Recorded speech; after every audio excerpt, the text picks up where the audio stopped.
guys, as people start to come in, I'm going to ask what your intention is for joining us with this webinar.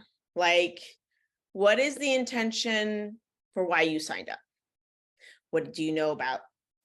In the comments, if you go to your chat, you can type in the chat what your intentions are for this webinar. What did you come here to learn, to feel? My purpose, just so you guys all know, my intention for this webinar is like 2.5-fold.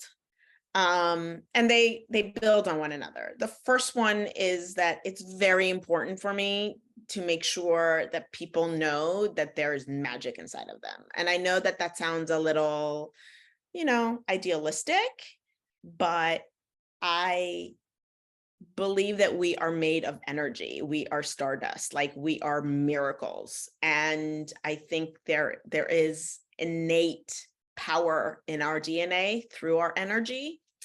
And that is something that's very important for me to know, that you guys know that. And the second aspect of my intention is to teach about the chakras, right? But not in the very elemental way that you can go to Pinterest or do a quick search on Google. I want you to understand how chakras actually work in your life. So we have to learn how to navigate through, to move things. Great, to learn more about the chakras. Okay, so before we start, I would really love for everyone to come together and do a quick breathing exercise. So I want you to bring your palms together at heart center, and we're just going to move them up and down a little bit, just to get some energy circulating. I want you to feel what this feels like. I mean, are you building warmth? Do you have tingles? Just have awareness.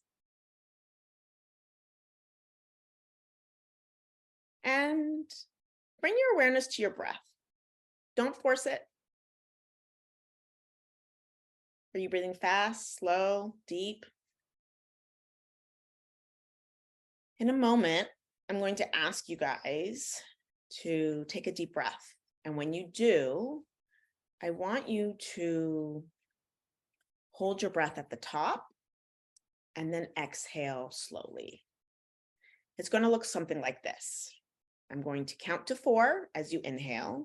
You're going to hold for 2, and then we're going to exhale slowly. Okay, ready? Inhale. 2, 3, 4, hold. And exhale. 2, 3, 4, 5, 6, 7, 8. One more time. Inhale. 2, 3, 4, 5. And hold. And exhale. 2, 3, 4, 5, 6, 7, 8. How does that feel? If you stop moving your arms, your hands, and just bring them together, how does that feel? How does the breathing with your hands, can you feel the energy in your hands? In the comments, tell me how breathing differently felt for you, because I'm assuming that this is not how you normally breathe.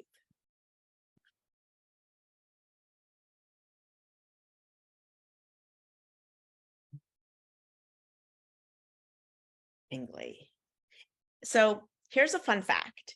There are so many nerves in your fingerprints, in your fingers, at the tips of your fingers, so that one of the easiest ways to get to feel energy is by moving your hands fast. So here's the thing about energy. Energy is just momentum, right? Like energy is meant to create. So I'm going to talk about how I want to do this workshop. I do things differently than most workshops probably you've been to. I want this to be a conversation. So I'm going to tell you a little bit about my story, and then I am going to ask you guys to do a quick 1 to 5 just to see where you are, where your energy is flowing, and then we'll actually get to the chakras. I promise we'll get to the chakras. So my story, just so you guys know, is that I am an Iranian American. I am a single child, or I was raised as a single. My parents started their divorce when I was 12. I say started because unlike this day and age, they did not consciously uncouple. Their divorce took 2 years in a state, Nevada, which is known for its quickies. So it was a lovely divorce, to say the least. But I was supposed to be on this path, excuse me, to get good grades, go to a good school, get a good job, and then live the American dream, right? That's really hard to do in today's age, and back in 1996, it was really difficult to do, but I went to school, got a degree in communications and business, and when I was 19, my stepsister was killed in a car accident. So, I have had these stories come up that have affected me. Graduating from college with a stepsister who's no longer with us, with family that has suffered a tragedy, my eyes started opening, and it was like, what's the point of all this? What's the point of me going to school, graduating? Okay, great. So I'm going to go get a good job. It was really difficult to find that good job. It took a while. And then when I finally got the good job, I was so excited to have this job that I had always wanted to have that my nervous system literally could not handle it. My first day at Creative Artist Agency, which I don't know if you guys know this, but it's one of the best agencies for entertainment. My first day, I walked across the street during my lunchtime and I spent an hour crying. I could not understand why I was crying. This was supposed to be something really happy, but my nervous system could not handle it. That's as easy as I can make it. And the reason it could not handle it is because I had all these thoughts in my head, all these limiting beliefs, all these fears. And once I had that job that I had wanted and craved for so long, I was afraid the shoe was going to drop. What if I couldn't handle it? What if I get fired? What if it's not as amazing as I wanted it to be? I lived in a lot of what ifs. Now, here's the thing. My story is probably not that different. Like maybe the characters are different, maybe the adjectives are different, but chances are you guys have all felt that. Chances are you have all felt a desire for something better, gotten it, and then the shoe dropped. Or maybe you were told to keep striving for something and you never understood why, because when you got it, you were still striving for more. I want to say that all of that is very normal and is part of the human experience, but we are spiritual beings in a physical body. Biology, right, Dr. P tells us that we are water. Chemistry tells us that we are blood. And physics tells us that we are all energy. I know it's really difficult to comprehend that fact sometimes, especially when we look in the mirror and we're like, but I'm skin. I have hair. I don't like how my hair looks like. My teeth are crooked. You know, my stomach is not as flat. None of that matters, because ultimately all that matters is that we are energy. It's how we show up. This body is just an outfit, at least in my opinion. So I'm going to ask you guys, I would love for, I'm going to screen share, and I'm going to ask you guys on a scale of 1 to 5. 1 being deficient, 2 being in lack, 3 being the perfect balance, 4 being abundant, and 5 being excessive. I want you guys to take out a piece of paper and pencil, if you have it. And as I ask these questions, I want you to just bring your awareness to where your energy is in regards to this. Are you deficient in this area? Are you excessive in this area? Are you just perfect in this area? And then we'll get to why it's important. So give me 1 second. And ready? Abundance. Where are you when it comes to abundance? Do you cultivate abundance? Do you trust in the infinite power of the universe to meet your needs? On a scale of 1 to 5, write down where your energy is with regards to abundance. Okay, when we're done, we'll move to environment and nature. Are you connected to your environment? Are you intentional? Do you connect with nature to get grounded, to center?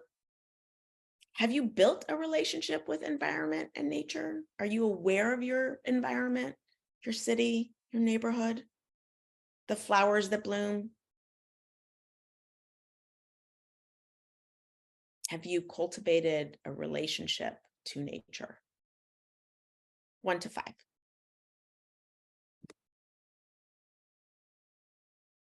Okay. What about creativity, play, inspiration?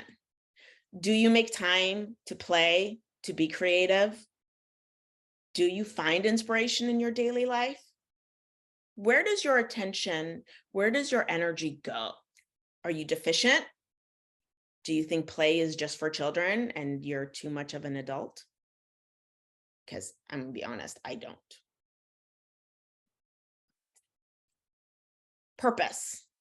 Purpose is a big one. It was a very big one for me, because I feel like I've tried to spend my whole life figuring out what my purpose is. And so this, I'm going to give myself a 3 on. Are you aligned in your practice, in your actions? Do the steps you take daily follow your life's purpose? What about work? Because purpose and work are not the same thing. Do you find satisfaction in your work? Is your work meaningful to you? I personally, I'm a very hard worker. I think there's a few of us on this Zoom that can admit to being a hard worker. And it's really a discomforting place to be when you know that you are good and you're a hard worker and you believe in having a purpose, but the job you have kills you because there's no excitement, there's no joy, there's no purpose. Self-love. How are you with practicing self-care? Do you give yourself time? Or are you just giving to others? On a scale of 1 to 5, where does your energy go? What about connection? Do you strive to deepen your relationship with yourself? Do you strive to form meaningful relationship with others? On a scale of 1 to 5, where does your energy flow? What about a healthy body? I'm not asking about if you're happy with the way your body looks. I just want to know if you feel like you incorporate healthy habits into a routine that supports joy and abundant living. I'm not asking if the scale says 115, because mine does not. Just saying. Healthy mind. How's your mind? Are you alert? Do you practice mindful awareness? Are you calm? Can you bring your attention into focus? And lastly, do you do the work to uncover your true self, to access the higher states of consciousness? So I ask these questions because it's important to know where your energy is going. Now, I want you to look at those. Where are you deficient? Where are you excessive?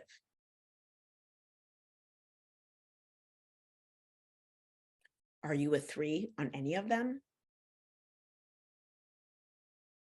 Okay, I see heads nodding. So where are you a 3? In the comments, in the chat, tell me where you're a 3.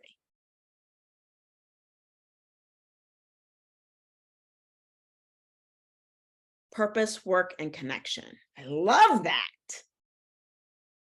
Okay, Doc P's trying to say something. Okay, we wrote collectively abundance, work, connection, and healthy mind. I love that. Of course. So those were your 3s. Are we Yes. deficient anywhere? Yes. Where are we deficient? Midge put creativity. Part of that is because I've been so consumed about moving that there's been little creativity, creativity. How does that feel? It's a deficient that I want to change. Okay. Are you And excessive any place? Pardon? Were you excessive any place? No. Oh, excessive, yes, but not over. Okay, yes. Excessive was environment, purpose, self-love, healthy body, and spiritual growth. I love that. Okay, so here's what I want to say. There are ways of being excessive, right? And when you're excessive in one area, it means you're deficient in other areas, right? Because clearly there's only a certain amount of energy that we can give to everything, right? Because otherwise you get depleted. Right. So the fact that you have an abundance of so many other things, like it makes sense that like the creativity, okay, but you know why? It's because you were moving. Under normal circumstances, I'm assuming that you're pretty tapped into your creativity. You find ways of being inspired. Right. Yes. I love that. Anyone else want to share? Work, purpose, environment is abundance, creativity, self-love is deficiency. Okay. It makes me happy to see so many with the work purpose in alignment. Like that's abundant, because I feel like that's such a problem for so many people. Alignment is So here's the thing. As we look at all of these, every place that I asked you to see where your energy goes is related to your chakras. What is most important for me is for you to understand how the chakras play a role in this. So your root chakra is the foundation of everything. It is where your nervous system is. It is also where fear lies, safety. When you have a balanced root chakra, you feel calm, you feel safe, supported, you feel seen, your needs are met. You know that you have a right to exist and to take up space. I use the word take up space because the other day, I'm sorry for the men in here in this workshop, but for the most part, women have a really hard time with taking up space. If you stand wrong and someone walks by you, you're like, oh, excuse me, I'm sorry. And it's like, no, you were just standing there. I'm saying this literally because it happened to me the other day. I was standing with a friend on the sidewalk, just talking, and someone walked by and my friend was like, oh, I'm sorry. And I literally stopped her and I was like, why are you apologizing for taking up space? We have a very bad habit of apologizing, women in general. I don't know why. It's something I'm working on. But we have the right to take up space. That is our root chakra. We have a right to be here, to be loved, to be accepted, and to be supported. As we move our energy up, we go to our sacral, which is where pleasure lives, but also where we actually begin to understand our body's movement with our feelings and our energetics. This is every chakra grows in 7 years. So your root chakra took 7 years to develop. That's 0 to 7, right? There's a lot of programming there, which is why we talk about the fact that your nervous system needs to be regulated in order to have a clear root chakra. As you move up to your sacral, what is important there is from 7 to 14. So it's your adolescence. It's that part where you're going through puberty, you're learning about boys and girls, the birds and the bees, and your body is just raging with a lot of hormones. What do you do with that? That's your sacral. It's teaching you what pleasure is. It's teaching you what pain is. It's making sure that you know that your emotions are valid. Because as we're growing up, 0 to 7, 7 to 14, those 14 years, I don't know about you, but I remember those years and I often felt like I didn't know what I was doing and I was always listening to a parent. I'm going to be super honest, I didn't know I had a right to my own feelings. So when I learned about the sacral, I was like, oh, this is what's happening. The sacral is where creativity lives. Because again, I want you to think about your sacral chakra. This is where the sperm and the egg come together and create life. This is where the magic happens. It's in your sacral chakra. It's where you need to just be and experience beingness. Because in that sacral chakra, the feminine and the masculine come together. That is what creates all of this. There is not a necessary of doing. The sacral wants to teach you to be, to enjoy, to feel in your body. As that energy moves up, it moves up into your solar plexus. Your solar plexus is where your safety from the root, your pleasure from the sacral come together and give you the desire to take action. So I want you to just imagine this for a moment. Anytime you have ever wanted something, you have come from this place of calm where you are regulated, you have a desire, and then you take the right action.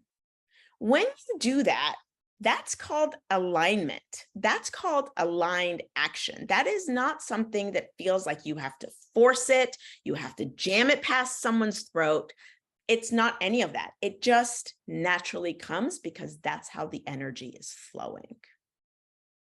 So your bottom 3 chakras, the root, the sacral, and the solar plexus, are known as the earth chakras. These are the chakras that keep you connected to your physical being. These are the ones that connect you to that feeling of, oh, I am human, right? As we move up, we move into the heart. I love the heart. The heart connects us with our spiritual world, our spiritual selves, and our physical selves. The heart is the balance. This is the part where, unless you're feeling regulated and your thoughts are clear, that affects your emotions. So your heart is where you come into coherence. And a funny fact about the heart, most people think that it's the brain that tells the heart what to do. It's not. It's the heart that tells the brain what to do and then synchronizes all the other organs. I find the heart to be one of the most fascinating organs, and not a lot of credit is given to it. I can't tell you how many conversations I've had where people have told me their desires or their problems, and then they caveat it with, but conventional wisdom tells you. And you're like, conventional wisdom is your brain, and it's just telling you all the things that everyone else has said, rather than tapping into your heart and telling me what your heart feels. Because your heart is a friggin' genius as far as I'm concerned. I'm not saying it's always right, but it's always right. You just have to know how to balance between the brain and the heart. As we move up, we move into the throat chakra. The throat chakra is where it metabolizes all the information of the other chakras. So your sense of safety, your desire, the actions you take, how you feel, your ability to forgive, your self-compassion, all of that is expressed through the throat. It can come out as talking a lot. It can come out as not talking enough. It can also come out as simply the way you choose to express yourself, whether you're a hugger, I'm a hugger, or whether you're loud, I'm also loud. Or like but the throat and the sacral chakra are connected, because from the place that the sacral is your creativity, it's your throat that expresses it. Because again, it has metabolized all the information from all the other chakras. And then we come to our third eye. I love the third eye also. It's where pings happen. It's where your intuition hits. It's where you realize the visions you've had. Some of them is programming. Some of them is just an image that you were used to looking at. But when your third eye is open, you are gifted with light and the ability to see things as truth. It is no longer a vision or an image of what things should be. You have the ability of creating it the way you want it to be. I want you to think of visionaries. Steve Jobs, Walt Disney. These were visionaries, right? They didn't just follow the path. They didn't just follow the image. Did you know that when Walt Disney first looked over Anaheim, where Disneyland now is, all it was swampland? And as he was telling his helicopter pilot, as he was looking over it, he was like, oh my God, do you see what I see? And the pilot was like, yeah, it's just swamps. And he's like, no, it's not. He's like, I see children playing. I see families coming with joy. There's a few lines and it's very highly priced, but for the most part, it's Disneyland. He had a vision for it. When was the last time you said you had a vision? Have you acted on your vision? Anyone? And lastly, we come to the crown chakra. This is where connection to your higher self, to source takes place. This is where inner knowing is. And so here's a fun fact about me. Not something I actually share with people. So when I was about 5 years old, I had the emergency room door of the hospital hit me in the head and literally break open my head. The fun fact about this, yes. The fun fact about this is that it was literally about 30 minutes after a dog had bitten my lip. I did not cry about the dog biting my lip. What I cried about was the fact that my head broke. And I say this because that was one time. So I had a head injury. Then about when I was 5 or 6 years old, I actually fell backwards from a cart at Home Depot. So that was twice. As I look back on these experiences that I've had, I'm like, oh, that is how my crown chakra was able to be awakened. I had massive injury to my head twice, which allowed me to think differently. I am, I'm the type of person that actually looks at it and go, oh, okay, that's why I think unlike other people. That's why I see things differently. I firmly believe that whatever trauma happened to my brain those times has changed me and has opened my connection to a higher source. Now, most people know that I'm a Christian. I believe firmly in God. And I also am spiritual. I also believe in science. I also believe in energy. And I think when you bring the two together, when you bring science and spirituality together, magic happens because you can create whatever it is that you are desiring in that moment. And if you learn to use the energy of the chakra system, you can learn to work with that energy to create whatever it is you want and to bring balance into your life. My Chakra Energy Healing workshop, it's all about the chakras, yes, but the tools that I have in that workshop, I go to consistently every single time. And I have found that when my nervous system is regulated, I can handle things much better. When I take a moment to breathe and to pause, I can get back into my body and I can understand what the energy is saying, what the energy is doing. When I'm not calm, when I'm angry, when I'm irritated, nothing that's going to come out of those times is beneficial. I know that. So the first thing I do is I calm myself. Sometimes it's by screaming, I'm gonna be honest. It's by a good cry. Sometimes it's just by me taking a moment and like tapping. I'm a big tapper also. Other times it's just meditating for 5 minutes. At the end of the day, regulating your nervous system takes 20 minutes. It's not anything that takes a long time. But if you focus on where your energy is going, you can create anything.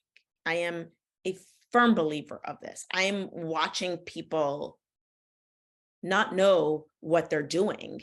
And it feels like they're in this dog paddling energy and they don't understand that if they just take a moment and take a breath and calm themselves, they don't have to be in this dog paddling energy. Everything gets done perfectly the way it's supposed to. So I want to bring someone who has gone through this program, and I'd love for you to be able to hear his testimonial. So I'm going to send it over to Todd Pellegrino, my co-founder and co-host. Wait, I need to send you back to, okay. I'm going to be host. I'm just going to I can just talk. Hey everyone, I'm Todd Pellegrino. Mehrak has been a dear friend of mine for many, many years. And I know has been into chakras and energy for a long time. And for a long time, I think I rolled my eyes at it quite a bit. until you get to a place of desperation, almost like you become willing to try something because nothing else is working, right? And for a long time, I mean, there was a period of time that got pretty dark, and I was suffering from, there were some addiction issues, but also just like kind of self-loathing and feeling of failure and fear. There was a lot of fear. And having these conversations, it was almost like, okay, man, nothing's working. What do you got to say, Mehrak? I'll listen. and having these conversations with her, the result is almost, I want to say it's like a shift of perspective. That is like one of the biggest impacts. And by talking with her and understanding how energy flows through us and understanding that, when we feel fear, but we're really safe.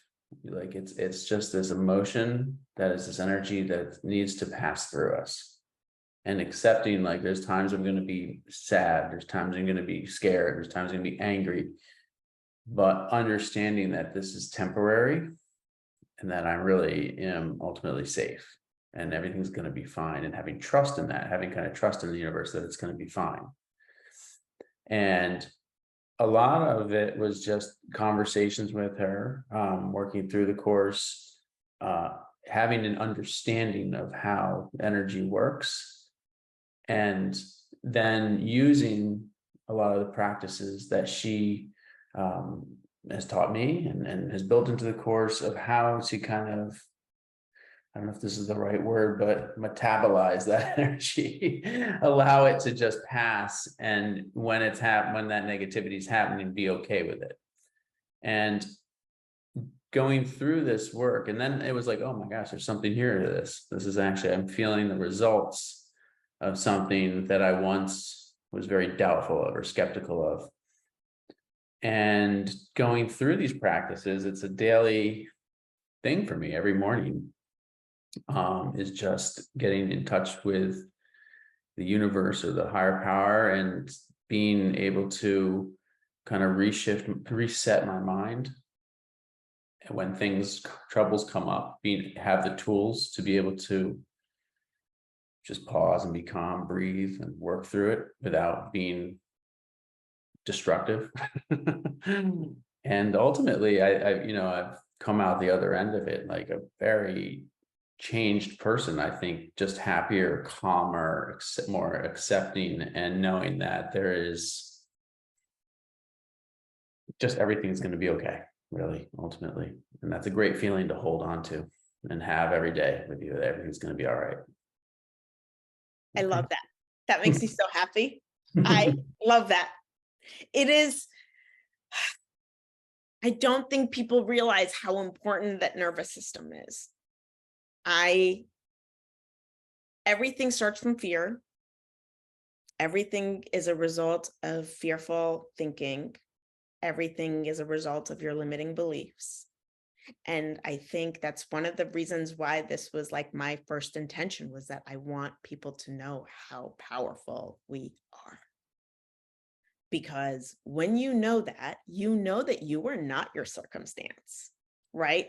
If you know that the energy of your root chakra is fear, when fear comes up, you're like, oh, okay, I know what this is. I know what I need to do. That is how I feel like the chakras work for me. They are constantly informing me. When I get to a place where I don't feel like, oh, I'm being heard, okay, that's a no. My inner child doesn't feel like it's being heard. Something is not being expressed properly. It is really incredible that when you tap into that part of yourself, life kind of unfolds. So I'm very proud of you, Todd Pellegrino. I know it was a journey, but like, good job. It's not hard. And by the way, I don't want to give you the false sense that like, now that you did this, it's like done. I know you know that it takes work, right? Like you're consistently working on it. It's an everyday friggin' practice. I want to unmute everyone, because I really would like to have an open conversation. If any of you guys would like to speak up, please. Any questions, any thoughts? Yeah, I have a thought. Sure, Lindsay. So going back to, because I really, going back to like the deficiencies and abundance or excessiveness, would you say that if you're deficient in something, that related chakra is blocked?